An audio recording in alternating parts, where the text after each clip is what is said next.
देखिए मिस्टर, आपकी वजह से इस घर की बदनामी हो रही। माँ, बाबा, अरे आपका बेटा, बीवी, भाई, सबकी।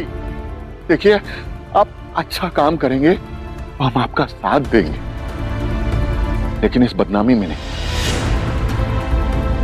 इस बदनामी का हिस्सा हमें नहीं बनना।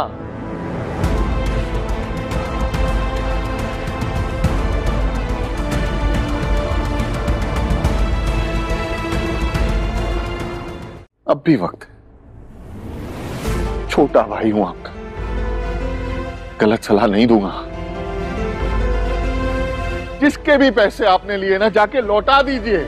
और अब जहां छोटौन की कही एक एक बात परिवार वालों को और भी स्तब्ध कर रहा है कि क्या वाकई में शुभो लालौन के परिवार के प्रति हुई नाइंसाफी की वजह है, वहीं अब और अगर लालौन के बाबा के साथ आपने ये सब कुछ किया है तो इस परिवार में गुनाहों का ढेर लग चुका है।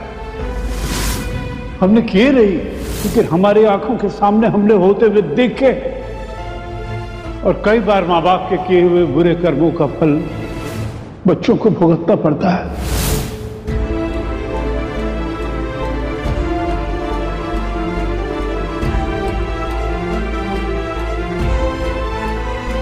और आज दादी को भी दादा का बोला एक एक लफ्ज याद आता है और देखती है अपनी अमीर बेटे की ओर।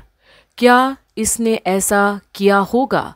पर यकीन करना कठिन है, क्योंकि शायद धृतराष्ट्र की तरह आंखों पर पट्टी बांधने की जो आदत हो गई है सच के सामने। सच में अगर आपने लालौन के बाबा के पैसे हड़पे, जिसकी वजह से वो आज सड़क पर है, तो उसे लौटा दीजिए, क्योंकि ये सही होगा। अरे आपने उसका भरोसा तोड़ा, जिसकी वजह से वो इंसान आज इस दुनिया में नहीं है। अरे उसकी फैमिली आज बोस्ती में रह रही है और आप इस आलीशान मकान में। ये कहाँ का इंसाफ? बकवास बंद करो। भगवान है दादा कि लालौन का इस घर की बच्ची से दिल लगा। उन दोनों की शादी हुई, लालौन आज इस घर का दामाद है।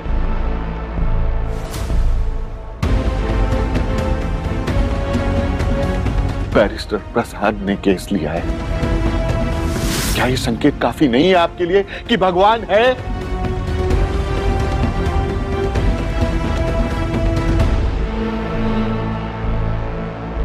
पर अगर ऐसा सच नहीं होता तो आप चिल्लाते क्यों? तो मुझे किस बात का डर है?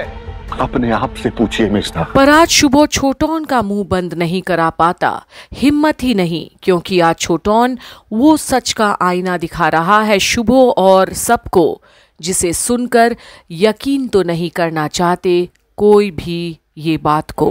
अब उनके पास कोई सबूत है क्या बाबा, जो इतनी बातें कर रहे हैं? अरे कोई सबूत नहीं है, ऐसे ही कहीं सुनी बातें हैं और कुछ नहीं है। अरे ये पैसे निकालने की स्कीम होती है, पूरा परिवार ही ऐसा है, लालची। और देखिए, जब अप्पू का रिश्ता हुआ था ना, तो मैं समझ गया था कौन अप्पू जैसी लड़की के साथ शादी करेगा। जरूर उसके पीछे उनका कोई मकसद था। अप्पू जैसी? वो मेरी बेटी बीमार सही, पर अपने ससुराल में आप लोगों के सामने उसने हाथ नहीं फैलाए।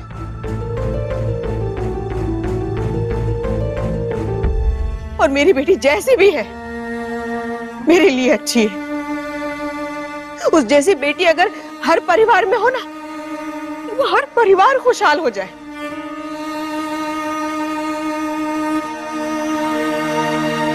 खैर, भला हो भगवान का जो उन्होंने मेरी बेटी को चालाक नहीं बनाया।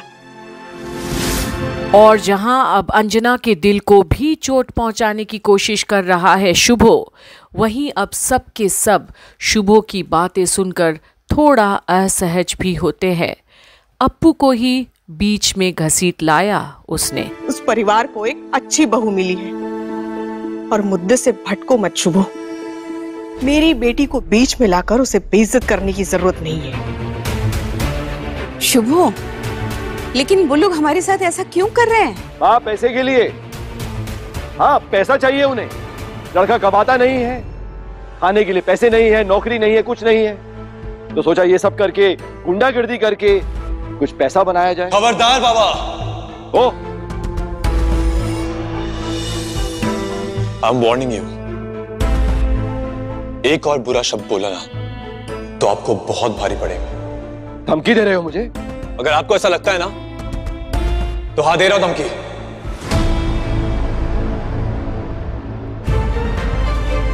और अब अनी से नहीं रहा जाता और बोल पड़ता है। शेर की तरह दहाड़ रहा है आज। और तनुजा भी देखती है कैसे बाप बेटे आज अलग अलग पैमाने पर खड़े हैं। और अगर आप ऐसा नहीं चाहते तो दूसरों को बुरा बोल के अपने आप को अच्छा साबित मत कीजिए आप। बस पढ़ो इसमें क्या लिखा है। इसमें लिखा है कि 7 दिन के अंदर हमें यह घर खाली करना है और ब्याज के साथ पैसा लौटाना है।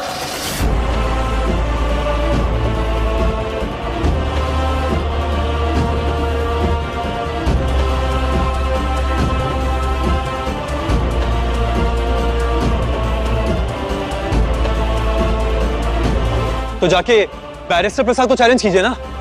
घर को क्यों सर पे उठा के रखा है आपने? और हमें क्यों बोल रहे? हम में से कोई आपकी मदद नहीं कर पाएगा। बाबा कितने पैसे मांग रहे हैं वो लोग? 15 करोड़ ब्याज के साथ।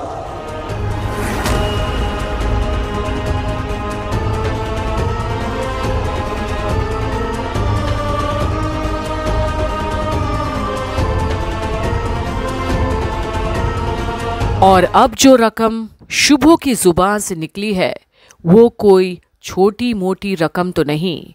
और सबके मुंह खुले के खुले रह जाते हैं। 15 करोड़ प्लस ब्याज, इतना पैसा लूटा है शुभो ने अपनी शान बान बनाने में। और इतना पैसा अगर मुझे देना पड़ा तो मैं सड़क पे आ जाऊंगा। लेकिन देने की बात कहाँ से आ रही है? आपने थोड़ी ना पैसे लिए थे। हाँ एग्जैक्टली। अरे उन्हें कुछ नहीं, ठेंगा मिलेगा। काकू अब शांत हो जाइए और लालून को बुलाइए, डायरेक्टली बात कीजिए, ये तमाशा बंद करने के लिए बोलिए। और अगर बदले में पैसों की जरूरत है ना तो 5-10 लाख देके ये रफा दफा कीजिए प्लीज। भीख दे रही हो बिपाशा? भिखारी को भीख ही देंगे ना छोटू। और अगर गेम उल्टा पड़ गया तो फिर आप उनकी जगह पे होंगी, भीख आप मांगेगी। और आज जो बिपाशा अपने आप को सभी मामलों में सबसे आगे समझती रही है, अब उसे अनी ने एहसास कराया है कि अब उन सब की जिंदगी में कुछ भी हो सकता है। आज महल में तो कल गलियों में भी बिता सकते हैं जिंदगी। वक्त है जनाब, किसी के लिए रुकता भी नहीं, पर हिसाब बराबर कर बैठता है सबके साथ। तो अब आगे भी देखना ना भूलेगा क्या होता है अब जब बोस परिवार के ऊपर ये गरीबी का तलवार लटक रहा है। तो आखिर क्या करेंगे ये सब? बने रहिए कंप्लीट बॉलीवुड पर आगे की हर एक अपडेट के लिए।